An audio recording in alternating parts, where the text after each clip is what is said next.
Bengal state ইউনিভার্সিটির অধীনে যারা বিএ ফার্স্ট সেমিস্টার এনইপি সিস্টেমে 2024-25-এ সোশিয়োলজি পরীক্ষা দেবে তাদের জন্য আমার এই সাজেশন। দেখে নাও সাজেশনটা, আশা রাখি এর মধ্যেই সব কমন পেয়ে যাবে। তোমরা জানো যে প্রথমে তোমাদের 10 নম্বরে দুটো করতে হয়, আমি সেখানে মাত্র 3টে স্টার চিহ্ন দিয়ে করেছি। একটু দেখে নাও। সামাজিকীকরণ বলতে কি বোঝো? সামাজিকীকরণের বিভিন্ন মাধ্যম বা সংস্থাগুলি আলোচনা করো। সামাজিকীকরণের একটি তত্ত্ব আলোচনা করো। 2, সমাজতাত্ত্বিক দৃষ্টিকোণ থেকে সংস্কৃতি বলতে কি বোঝায়? সংস্কৃতির বৈশিষ্ট্যগুলো আলোচনা করো। সংস্কৃতির বিভিন্ন উপাদান ও গুরুত্ব আলোচনা করো। 3, সমাজতত্ত্বের সংজ্ঞা দাও, এর প্রকৃতি ও পরিধি লেখো। সমাজতত্ত্বের সঙ্গে নৃতত্ত্বের সম্পর্কের ইতিহাস লেখো। 4, সামাজিক বিচলন বা সচলতা কাকে বলে? সামাজিক সচলতার প্রকারভেদ, বৈশিষ্ট্য এবং কারণগুলি লেখো। 5, সামাজিক স্তরবিন্যাস কাকে বলে? সামাজিক স্তরবিন্যাসের প্রকৃতি ও ধারণা আলোচনা করো।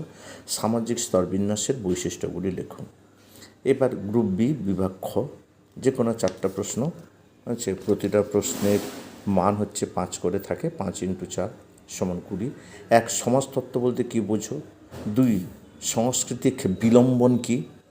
3, পার্থক্য দাও সম্প্রদায় এবং সংঘ বা সংস্থা, মর্যাদা এবং ভূমিকা বা মর্যাদা ভূমিকা কাকে বলে, উভয়ের মধ্যে সম্পর্ক এরকম আসতে পারে। অনুকরণ এবং বিচ্যুতি, এগুলো পার্থক্য হিসেবে করবে, আবার কাকে বলে আসলেও ঠিক কাকে বলে এইভাবে করে দেবে। মানে অনুকরণের জায়গায় অনুকরণ, বিচ্যুতির জায়গায় বিচ্যুতি। সভ্যতা ও সংস্কৃতি, প্রাথমিক গোষ্ঠী ও গৌণ গোষ্ঠী। 4 নম্বর টিকা লেখো, দ্বন্দ্ব। এবার 2 নম্বরের জন্য যে প্রশ্নগুলো ভালো করে করবে সেগুলো দেখে নাও। 1, সামাজিক প্রতিষ্ঠান কী? 2, বিচ্যুতি বলতে কী বোঝো? 3, সামাজিক নীতি কোনগুলো? 4, সামাজিক ইতিহাস কী? 5, সামাজিক নৃবিদ্যা কী? 6, সামাজিক গোষ্ঠী বলতে কী বোঝো? 7, নির্দেশক গোষ্ঠী কী? 8, সামাজিক নিয়ন্ত্রণ ও অধিবিদ্যা, সামাজিক নিয়ন্ত্রণের সংজ্ঞা দাও। 9, সামাজিক নিয়ন্ত্রণের 2টি মাধ্যমের উল্লেখ করো। 10, সংযুক্তকারী সামাজিক প্রক্রিয়া বলতে কী বোঝো? 11, অর্জিত সামাজিক মর্যাদা বলতে কী বোঝো? 12, জাতীয় শ্রেণী কী? 13, বিধিবদ্ধ ও অবিধিবদ্ধ গোষ্ঠী কাকে বলে? 14, সম্প্রদায় কী? 15, সামাজিকীকরণ কাকে বলে? 16, অনুসরণ কাকে বলে? 17, সামাজিক স্তরবিন্যাস কাকে বলে? 18, ভূমিকার দ্বন্দ্ব কাকে বলে? 19, লোকনীতি কী? 20, লোকাচার ও লোকনীতির মধ্যে পার্থক্য কী? যদি ভিডিওটি তোমার কাছে ইম্পর্ট্যান্ট বলে মনে হয় তাহলে বন্ধুদেরও শেয়ার করে তাদেরও জানতে সাহায্য করবে।